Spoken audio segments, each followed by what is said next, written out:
Bonjour et bienvenue sur ce nouvel épisode d'Advocate, le podcast pour découvrir la vraie vie des avocats. Quels sont leurs parcours, leurs activités, mais surtout quel est leur business. Anomia, c'est un cabinet de conseil en stratégie exclusivement dédié aux cabinets d'avocats. Concrètement, ce qu'on fait, c'est de la formation business, du coaching business et des missions de conseil en stratégie au sein des cabinets. Aujourd'hui, nous rencontrons Maître Bruno Richard, avocat associé en charge du droit public et du droit de la construction chez DWF.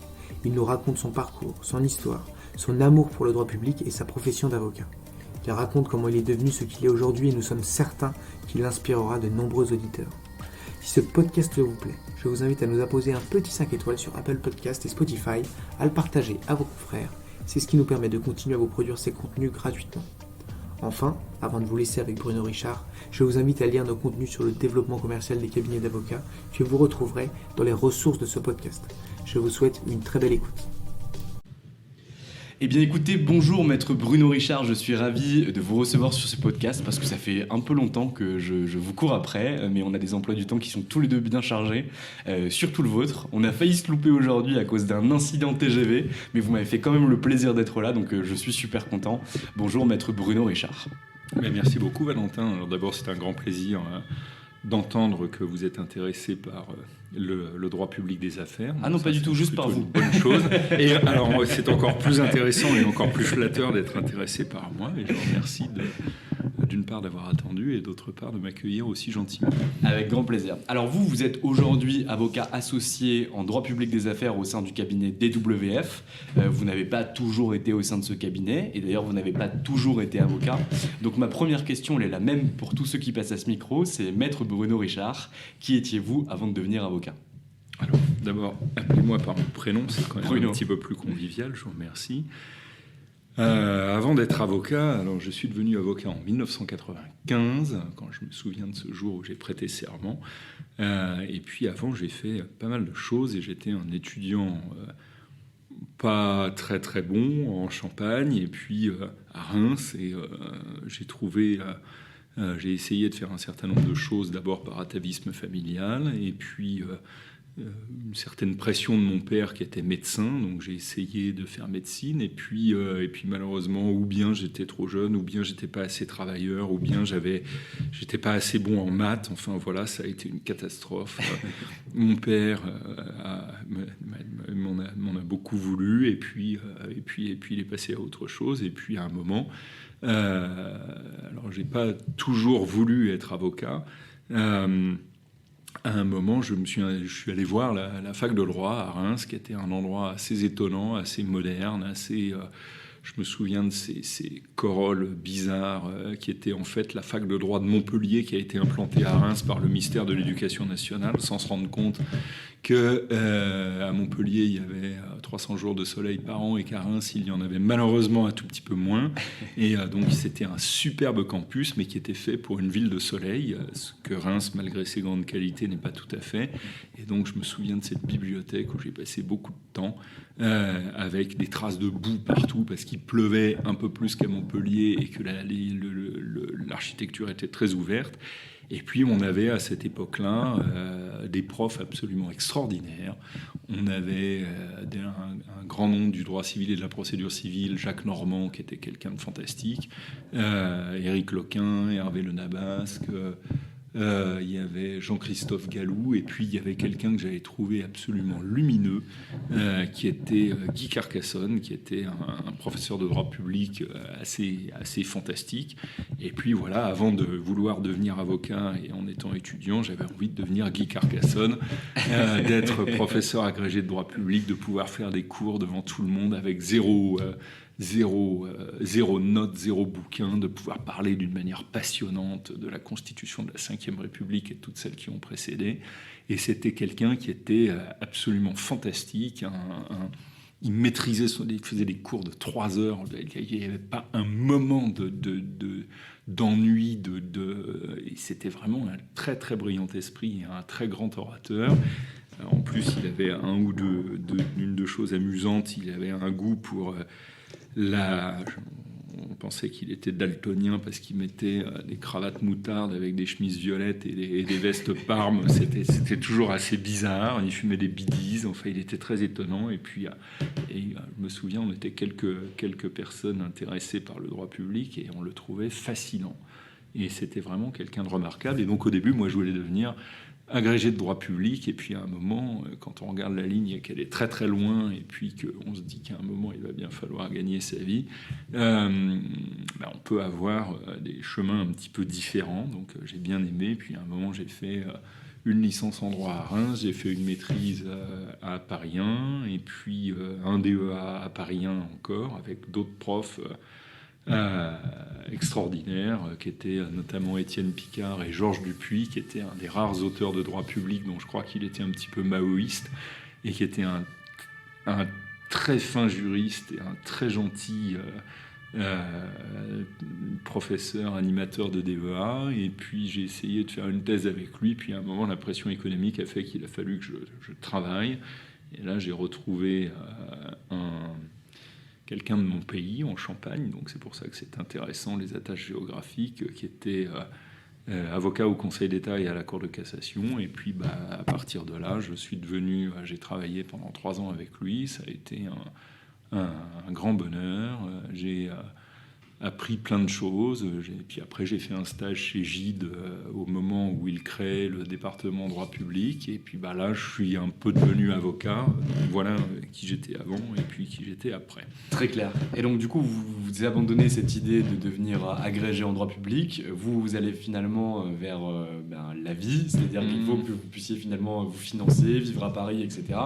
Vous devenez avocat, vous faites un stage chez Gide, vous commencez votre première collaboration dans quel cabinet ? Alors, c'est encore un moment assez drôle, parce que j'ai connu à l'époque, c'était Laurent Deruy, qui était un des premiers associés du département droit public, et c'est là où on voit qu'on vieillit un peu, parce que Michel Guéner n'était pas encore associé, et puis j'ai appris qu'il venait de quitter Gide parce qu'il avait l'âge de quitter Gide. Et là, je me suis dit, oh zut, le temps a passé.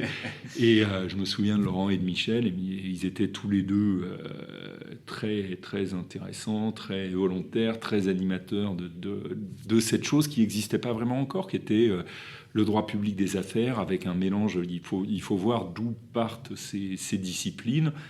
Le droit public, moi je me souviens de ce DEA où on m'a regardé en disant, mais un DEA de droit public, mais t'es fou, tu veux devenir agrégé de droit ? Oui. Ou alors tu veux devenir postier à Montauban ? Non, pas vraiment. J'ai pas envie de faire des concours administratifs, j'ai envie de faire des choses autour d'un certain nombre de contrats, de choses comme ça, de contentieux administratifs. Et à ce moment-là, c'était encore quelque chose qui était...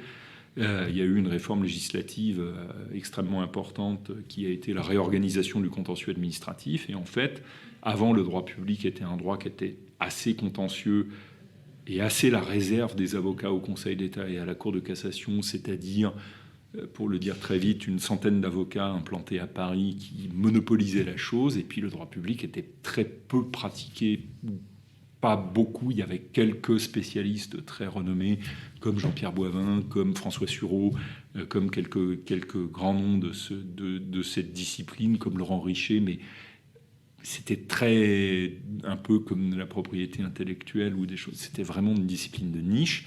Et à un moment, le développement des compagnies fermières, de toutes celles qu'aujourd'hui on appelle gestionnaires d'infrastructures, de transport, d'eau, d'électricité, d'énergie, de choses comme ça, c'est fait dans ces années-là. Et avec elles, le développement des contrats, de leurs actes, de la gestion de leur domaine, de la gestion de leurs biens, de toute leur activité économique. Et ça s'est développé dans ces années-là. Et le pari qui avait été celui de Gide et celui d'un certain nombre d'autres cabinets à ce moment-là a été assez intéressant, et la discipline s'est beaucoup développée. Et donc le droit public des affaires est né de cette manière-là ? Je ne sais pas, mais en tout cas, j'ai l'impression d'avoir vu ça comme ça, et c'était quelque chose qui était intéressant et qui permettait d'avancer. Donc, pour répondre à votre question, en 1995, j'ai l'impression de parler du temps des dinosaures. Je me suis retrouvé avec donc mon diplôme de tout jeune avocat, et puis avec une grande question qui était qu'est-ce que j'en fais maintenant? Et donc je me souviens, j'avais trois propositions. L'une, c'était celle d'un cabinet américain qui était Willkie Farr à l'époque. Et je me souviens d'un rendez-vous assez fascinant avec Kirsten Van Driel, qui était le patron à l'époque de ce cabinet. Et d'un rendez-vous un soir. Il faut se replacer à l'époque où aujourd'hui, si je dis aux plus jeunes de mon équipe que j'ai connu les Ronéo, et c'est vrai que j'ai connu les Ronéo, et puis aussi les fax en papier thermique, et puis aussi toutes ces choses-là. Ils me disent mais c'est pas possible, vous étiez à l'école avec André de Lobadère ou quelque chose comme ça. Et non, c'était il n'y a pas si longtemps que ça. Et je me souviens, moi j'arrivais de mes études, et j'ai été reçu dans le bureau d'un antiquaire de marine avec des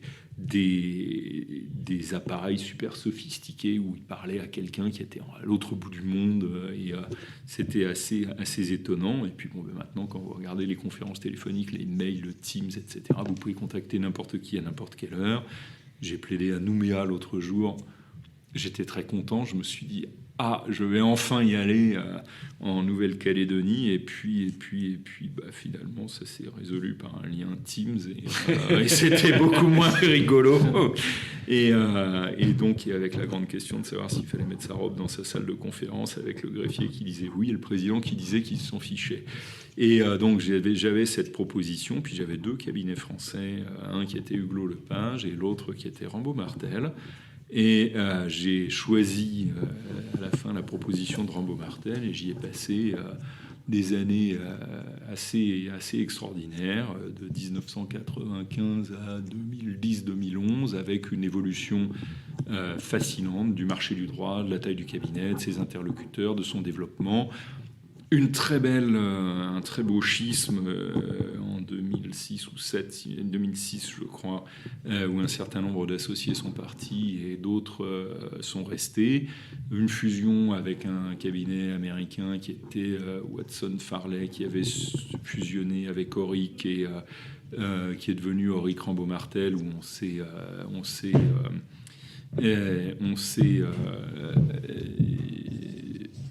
énormément amusé à voir ça.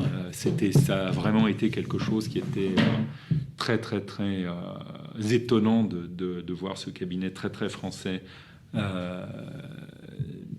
s'assembler avec une équipe très internationale, et ça ont été des années fascinantes, notamment avec des profils d'avocats remarquables comme Sam Golchani, comme Jean-Pierre. Enfin, Sam Golchani et Jean-Pierre Martel dans le même cabinet, c'est quelque chose d'assez voilà, on coche presque toutes les cases. Et puis il y avait d'autres personnes qui étaient tout à fait remarquables et étonnantes, comme Pascal Agboibor, comme Jean-Marc Zampin, et qui sont restés. Pascal qui a d'ailleurs créé le cabinet des Afro derrière, Sam qui est parti chez White & Case, et Jean-Pierre qui est resté chez lui. Absolument. Et alors, comment vous évoluez pendant toutes ces années-là, donc pendant 15 ans au sein du cabinet Rambaud Martel, devenu a posteriori Auric Rambaud Martel. Finalement, vous arrivez en tant que tout jeune collaborateur et vous repartez là-bas en tant qu'associé. Donc concrètement, comment ça évolue en interne? Comment vous développez votre clientèle? Comment vous imposez au sein du cabinet? Et comment finalement vous imposez aussi cette pratique du droit public des affaires? Alors, deux ou trois choses. D'abord, chez Rambaud Martel, la tradition, c'était d'associer les gens. C'était de dire très vite aux collaborateurs si ça allait ou pas. Et donc, en moins d'un an, on faisait un peu le tour des gens et on leur expliquait que ça convenait ou ça ne convenait pas. Enfin, en tout cas, pas forcément qu'ils étaient bons ou mauvais, mais simplement que la manière dont ils se comportaient n'était pas forcément la manière dont on souhaitait qu'ils soient au 25 boulevard de l'Amiral Bruix. Et puis, ensuite de ça, on essayait de constituer une équipe qui durait assez longtemps. J'ai eu des relations professionnelles fortes avec Emmanuel Perrault, avec Philippe Gossens, qui sont aujourd'hui l'un l'une dans son cabinet et l'autre dans un cabinet assez réputé qui est Altana. Christophe Lapp, avec qui j'ai travaillé pendant longtemps aussi, qui a été quelqu'un super smart dans la perception justement du développement du droit public des affaires et de la construction. Et cette équipe Rambaud-Martel est restée assez soudée, malgré un divorce assez fort en 2006, mais avec une pratique qui était une pratique de qualité. On a associé des gens jeunes, Philippe, Emmanuel, moi, et puis quelques autres, Louis Descartes, François Muller, etc. sont des gens qui ont été associés, ou Inaki Saint-Esteban, ou d'autres encore, ont été des gens qui ont été associés après 4-5 ans de pratique professionnelle, avec un investissement fort, avec en général un levier assez court entre l'associé et le collaborateur, et puis un travail en équipe, avec une équipe assez resserrée, et insistant pas mal sur l'implication dans les dossiers, une veille technologique assez forte, une bonne compréhension des questions posées par le client, un fort contact avec le client en général, un peu comme dans la guerre des étoiles, toujours par deux, ils vont, le maître et l'apprenti, et en général c'était quand même assez comme ça que les choses fonctionnaient. Moi c'était plus une partie de dossiers contentieux ou de disputes contractuelles, donc 2-3 avocats, c'était en général le maximum de ce qu'on faisait. C'était pas comme des opérations de M&A. Et ça a vraiment créé une manière de fonctionner qui était assez importante et assez intéressante, qui a pas mal imprimé, je dirais, sur ce que je viens d'évoquer, et où on a créé des groupes de pratique avec des professionnels de qualité qui viennent un peu de cette école-là, qui était à un moment boulevard de l'Amiral Maurix, et on a tous un attachement à cette époque. Et on a été lâché au bout de 5-6 ans d'exercice professionnel dans le grand bain, où il y avait un exercice assez difficile qui consistait à dire, alors on est une équipe, mais c'est-à-dire que quand même je vais garder mes clients et vous allez vous débrouiller tout seul pour essayer de vous développer, qui est finalement quelque chose d'assez vache quand on a travaillé pendant plusieurs années au développement d'une activité, d'une relation avec des clients, d'une relation avec des entreprises. Et c'est vrai que c'est assez étonnant d'avoir ce monde où on a des entreprises structurées, importantes, qui développent leur direction juridique d'un côté, et puis de l'autre côté, des équipes qui restent assez artisanales, je dirais, d'une certaine façon. Et il y a une confrontation de ces deux mondes, je trouve, qui est très intéressante à observer, et avec parfois des moments où ça marche bien et ça s'imbrique bien, et puis d'autres où on se rend compte qu'on pourrait peut-être, du côté des avocats, s'inspirer de l'entreprise, et du côté de l'entreprise, s'inspirer des avocats. Et comment vous développez finalement cette clientèle, puisque vous parliez tout à l'heure des phénomènes qui avaient conduit au droit public des affaires, donc tout ce qui est énergie, tout ce qui est eau, tout ce qui est grosses infrastructures. Comment finalement on va chercher cette typologie de clients? Parce qu'on ne parle pas du boulanger du coin de la rue, on parle quand même de grosses entités. Comment vous avez fait pour aller chercher vos premiers dossiers?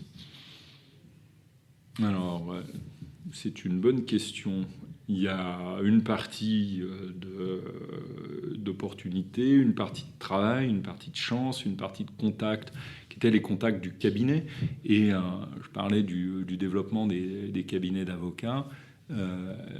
Quand je suis arrivé chez Rambaud-Martel, je crois qu'il y avait une quarantaine d'avocats. Il y avait des avocats anciens, extraordinaires, réputés, et puis des avocats jeunes, extraordinaires, et qui sont devenus réputés, comme Yves Schmitt, comme Nicolas Viguier, comme Olivier de Juvigny, enfin des personnes qui ont marqué dans leur discipline. Yves Schmitt était quelqu'un qui, je ne sais pas s'il en fait encore, mais on s'est amusé à faire, enfin amusé, c'était pas des blagues, mais on a passé des soirées à faire du droit des carrières, et puis aujourd'hui c'est quelqu'un qui fait des fusions, qui faisait déjà et qui en fait encore, et très très bien, des fusions-acquisitions, du M&A, du droit boursier, et des choses très très compliquées. Le droit des carrières, c'était quelque chose qu'on faisait ensemble et qu'on faisait de façon étonnante. Je trouve, il y avait vraiment une partie artisanale et transmission qui était assez étonnante. Et on a eu la chance d'avoir à cet endroit une espèce de ruche avec tout un tas de personnes de grande qualité qui animaient un certain nombre de pôles d'activité, et puis qui se sont petit à petit un peu écartés, un peu séparés, mais ça a été une époque assez formidable.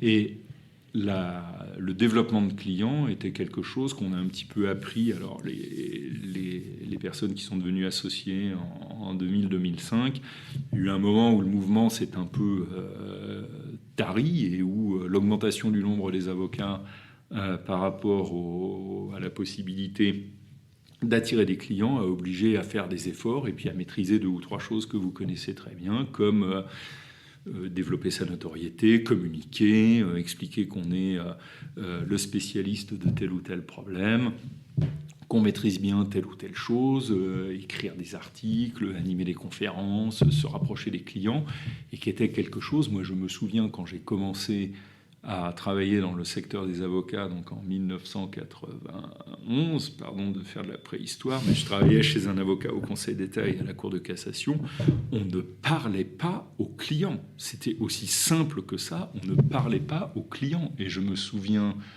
de Jean-François Rambaud et de Jean-Pierre Martel expliquant qu'ils avaient été critiqués par leurs confrères et puis un petit peu morigénés par l'ordre quand ils ont commencé à avoir... Alors, ils n'étaient pas tout seuls, mais ils étaient dans ceux qui ont inspiré ce mouvement, où les avocats sortaient de leur bureau, où d'habitude on recevait les gens. Alors il y avait l'avocat derrière un grand bureau, presque sur une estrade, et le client qui venait avec son dossier en bas de l'estrade et qui disait « Cher maître, est-ce que vous auriez la gentillesse de bien vouloir vous charger de ce dossier, s'il vous plaît ?» et on était assis à côté de Jupiter et en disant « oui, non », etc. Et ils ont brisé cela, ils sont allés... chez les clients, qui était quelque chose qui était presque disruptif, on dirait maintenant. Et puis aujourd'hui, je dirais, moi, alors quand je réfléchis et que j'écoute de la musique et que j'essaie d'écrire quelque chose d'un peu, ou de participer à quelque chose d'un peu intelligent, je me mets dans mon bureau, mais le reste du temps, je suis chez les clients d'une manière extrêmement régulière. Vous restez 15 ans chez Rambaud Martel, devenu Auric Rambaud Martel, et vous décidez de partir. Qu'est-ce qui se passe à ce moment-là ? Pourquoi vous décidez finalement de changer de cabinet d'avocat ? Pour 2 raisons. La première, c'est que j'ai eu l'impression d'avoir un peu fait le tour de la question avec une aventure complète où chez Rambaud Martel, puis Auric Rambaud Martel, on a eu... le développement, on a eu une très jolie crise de croissance, un rétablissement absolument extraordinaire. J'ai eu la chance de participer, je me souviens de l'association de Sam Golchani chez Auric et Georges Rigaud à New York avec une fête entre associés, enfin de moments comme ça. Un bureau qui a... avec une fusion, un déménagement, l'animation d'un lien entre les gens, de différentes générations, de différentes pratiques, etc. Ça a vraiment été une aventure passionnante. Et puis à un moment, j'ai eu un peu envie d'ailleurs. Et à ce moment-là, quelques-uns de mes amis proches m'ont dit écoute, voilà, on crée quelque chose d'un peu différent et on part d'un grand cabinet d'avocats français et puis d'ailleurs on est parti et puis on aurait besoin de quelqu'un qui fait du droit public et de la construction comme toi. Est-ce que tu viendrais nous rejoindre dans un bureau qui s'appelait VRAG à l'époque? Et donc je les ai rejoints. On a passé 2 bonnes années ensemble où on a beaucoup travaillé, fait beaucoup de choses assez intéressantes et innovantes, notamment beaucoup de projets en matière d'énergie renouvelable qui mélangeaient du droit public, du financement, de la construction, des contrats, de la réalisation de projets, des autorisations, le début de la régulation en matière d'énergie avec un avocat très... sympa, innovant, qui s'appelle David Blondel, où on a eu une activité vraiment forte qui s'est beaucoup développée dans le secteur de l'énergie. Et puis, on a fait pas mal de choses ensemble. Et à un moment, l'ambiance a changé. Et puis, j'ai quitté ce cabinet, et les autres aussi. J'ai rejoint ensuite un cabinet qui s'appelle Evershed Sutherland avec Boris Martor, qui cherchait quelqu'un qui faisait du droit public et du droit de la construction. Donc, une preuve que c'est un secteur qui intéresse, avec une pratique en France assez solide sur des PPP, des contentieux de marché, de passation et d'exécution de marché, des problèmes de droit administratif, autres type énergie, type permitting divers et variés, type régulation en général, et puis j'y suis, et puis en France et à l'étranger aussi. Notamment en Afrique. J'y suis resté pendant 4 ans et demi, 4 ans ou 4 ans et demi, je crois. Et puis à un moment, DWF est venu me chercher en me disant écoutez, on cherche quelqu'un qui fait du droit public en France et à l'étranger, du droit de la construction. J'ai dit écoutez, et puis qui proposait un modèle un peu.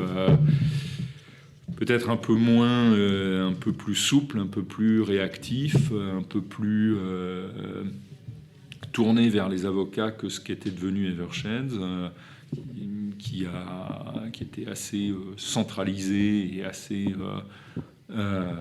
fortement administré depuis l'Angleterre, malgré des individualités très, très sympas et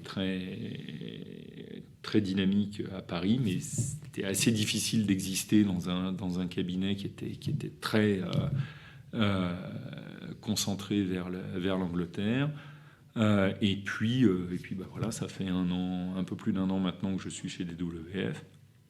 Alors, est-ce que vous pourriez nous parler un petit peu du cabinet DWF et de ce que c'est concrètement? Parce que c'est vrai que on n'a jamais reçu d'associé chez DWF, vous êtes le premier, et découvrir un petit peu ce modèle qui est super intéressant.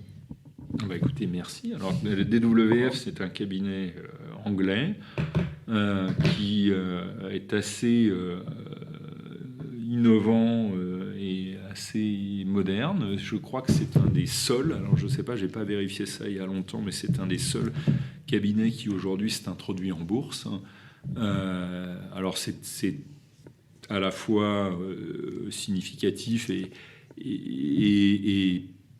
pas beaucoup non plus, parce que on est en train de parler d'une collectivité qui représente moins de 5000 personnes dans le monde, ce qui est, à l'échelle d'une famille, c'est gigantesque. À l'échelle d'un groupe international bien implanté, c'est pas grand-chose. Mais ça a été fait avec un souci de rechercher un système assez collaboratif, d'éviter les discussions. Alors on dit que ça arrive chez les autres, mais moi je n'ai jamais vu ça personnellement, où moi je suis equity partner et toi tu n'es rien du tout, toi tu as le grade 12 et moi j'ai le grade 13, donc je suis bien meilleur que toi et ma parole est beaucoup plus intéressante. Chez DWF, tout le monde a voix au chapitre. Alors évidemment certains sont plus égaux que d'autres, comme selon la célèbre formule de Coluche, mais en tout cas, tout le monde a vocation à devenir... Ça évite les discussions pas très agréables. Moi, je suis equity et toi, tu l'es pas. Donc là, tout le monde a vocation à l'être. On peut rémunérer des gens avec des actions, ce qui donne un sentiment d'appartenance, de propriété, puis un certain goût du capitalisme populaire, et c'est ouvert à tout le monde, salariés, collaborateurs, associés, et c'est quelque chose qui est assez équitablement réparti. On peut avoir des bonus de performance qui sont distribués en argent et en actions. Enfin, c'est un modèle qui est assez intéressant, et c'est un modèle qui se traduit par le fait que c'est évidemment pas une structure faite pour faire des blagues. On est là pour travailler et pour réaliser un certain nombre d'objectifs, et puis gagner de l'argent et le répartir entre nous, et avoir une performance appréciée de la part des clients. Mais il y a ce modèle qui est assez intéressant et qui favorise beaucoup la collaboration entre les personnes à l'intérieur du cabinet, et puis entre les bureaux à l'intérieur du cabinet, où DWF a développé un réseau international qui est assez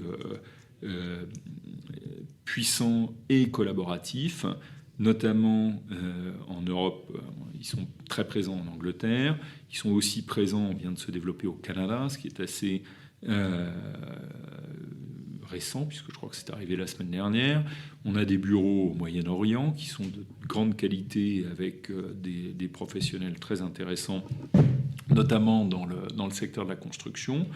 DWF s'est implanté en Arabie Saoudite, qui est quelque chose, un marché, si on en croit le plan d'investissement dans les infrastructures, est un marché porteur avec une croissance, s'ils réalisent tous leurs objectifs à plusieurs chiffres pendant de nombreuses années. Mais déjà les Jeux Olympiques, enfin les Jeux asiatiques d'hiver. Oui, alors après la question... Pour l'infra, c'est pas mal. Voilà. Oui. Alors après, la question d'aller jouer au foot en plein été au Qatar ou d'aller faire du ski en plein été dans le désert est un peu curieuse, mais... vous avez d'autres très très beaux projets comme le développement de la mégalopole de Riyad, comme Aloula qui est quelque chose d'assez extraordinaire où le royaume voudrait avoir une sorte de cité qui assemble à la fois des ruines antiques et la Silicon Valley l'une à côté de l'autre avec des sujets de contraste qui sont assez intéressants. Et c'est un plan d'investissement pluriannuel qui donne le vertige et qui va appeler évidemment beaucoup d'ingénierie juridique autour du financement de projet, de la réalisation, de l'exécution, de toutes les difficultés de création de nouvelles structures, d'éventuels contentieux qui y seront liés. Enfin, il va y avoir une activité absolument gigantesque avec évidemment tous les grands groupes français et puis d'autres internationaux évidemment d'ingénierie, de construction, qui vont notamment pour ce qui concerne mon secteur, qui vont regarder ça d'un œil très intéressé. Alors je repars sur vos propos liminaires par rapport à DWF. Le fait que votre cabinet soit coté en bourse, ça signifie que quelqu'un comme moi, c'est-à-dire un non-avocat, puisse acquérir des actions du cabinet DWF. Je crois que pour l'instant, c'est réservé aux professionnels. Réservé aux professionnels. Mais bon, un jour peut-être, on pourrait avocat. Aux personnes qui exercent à l'intérieur de la structure. Très clair, ok. Voilà. D'accord. Et puis, ça a été aussi un moyen pour le cabinet de financer une partie de son développement. Ok, donc les membres du cabinet ont pu mettre de l'argent pour acheter finalement des actions au sein du cabinet et donc financer la croissance du cabinet. Absolument. Très clair. Aujourd'hui, et par ailleurs, DWF a fait aussi le pari d'avoir ce modèle un peu original et puis aussi de reposer sur 3 pieds. Je dirais une forte pratique avocat et puis 2 autres pratiques. Il y en a une qui s'appelle Connected Services, qui est l'utilisation d'un certain nombre de moyens d'intelligence artificielle pour faciliter le travail des avocats, et l'autre qui s'appelle Mindcrest. Alors c'est quelque chose qu'on ne connaît pas beaucoup en France, mais qui répond à un acronyme assez barbare, c'est ALSP, c'est Alternative Legal Service Provider. Et donc c'est une sorte c'est une société qui est publique, qui est très active et qui nous permet d'utiliser les ressources de l'intelligence artificielle pour faire les travaux un peu répétitifs, c'est-à-dire comment est-ce qu'on fait pour auditer 250 contrats de 250 sociétés qu'on voudrait acquérir dans tel et tel pays, comment on fait pour quand on tire un câble autour d'un continent pour gérer toutes les autorisations, toutes les demandes qu'on doit déposer, toutes les réponses de tous les ministères de tel et tel pays qu'on va croiser, sur lesquels on va implanter une station d'atterrage ou quelque chose comme ça.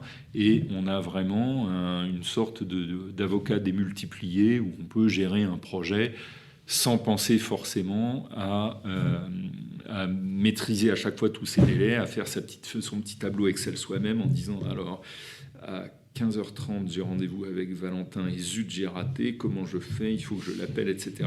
Multipliez ça par autant de pays que vous voulez et donc vous avez ça prend le temps de le configurer, mais vous avez un certain nombre d'experts qui sont facilement accessibles et puis qui vous aident à vous décharger de la partie, je dirais, qu'on peut déléguer soit à d'autres personnes qui ne sont pas forcément avocats, soit directement à de l'intelligence artificielle et où vraiment les choses fonctionnent bien. Quand vous gérez, ça m'arrive de temps en temps, un contentieux dans plusieurs pays et que vous avez 15 délais à gérer en même temps et où vous êtes avec le matin vous vous réveillez en disant zut j'ai oublié une date quelque part, il n'y a plus ce genre de choses. Alors certains considèrent que c'est une catastrophe parce qu'ils ont plus ce stress du boulot en disant j'ai pas dormi de la nuit et j'ai oublié la date dans la procédure machin, puis d'autres considèrent que c'est un confort remarquable parce que j'ai bien dormi, la date arrive toute seule dans mon agenda et je gère les choses et demain matin j'appelle le correspondant et je lui demande où est-ce qu'on en est et ce qu'il faut faire pour la prochaine échéance et tout ça se fait tout seul. Très clair, c'est vrai que c'est une super avancée. Et c'est vraiment un confort où on réussit à délayer. Alors ça se fait pas tout seul et c'est du travail de réflexion, mais et les clients sont de plus en plus intéressés par ce genre de choses parce qu'ils se rendent compte eux aussi que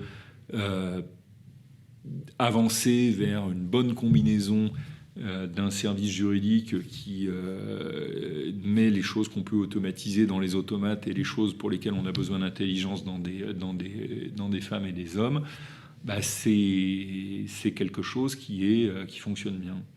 Très clair. Aujourd'hui, ça fait 1 an et demi que vous êtes arrivé au sein du cabinet DWF. C'est quoi vos objectifs pour la suite ?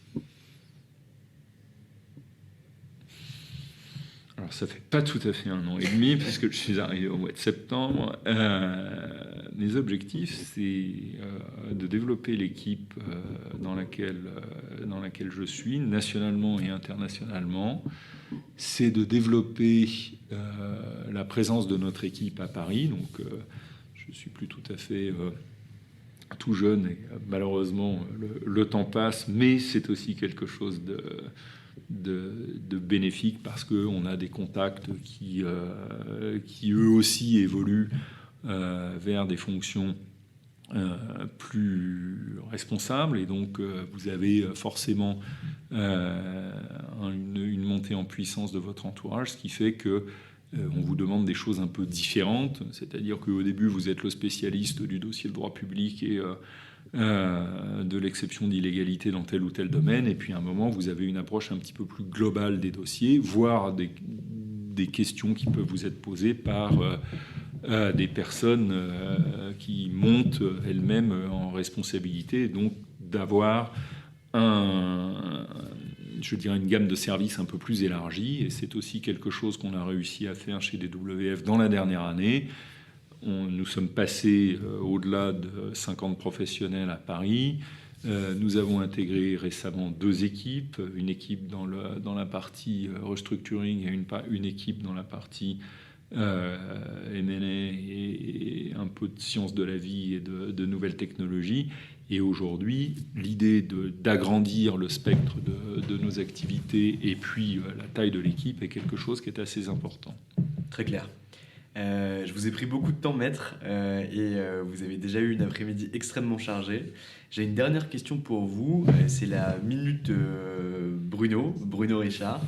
Elle peut être à destination de vos confrères, de vos consoeurs, de vos clients, de qui vous voulez. Je vous laisse la parole pour votre message de la minute Bruno Richard. C'est très gentil, merci. Comme on disait dans le temps, in cauda venenum. Moi, je trouve que le métier d'avocat, c'est difficile parce qu'on fait beaucoup de choses différentes. C'est très intéressant, c'est exigeant.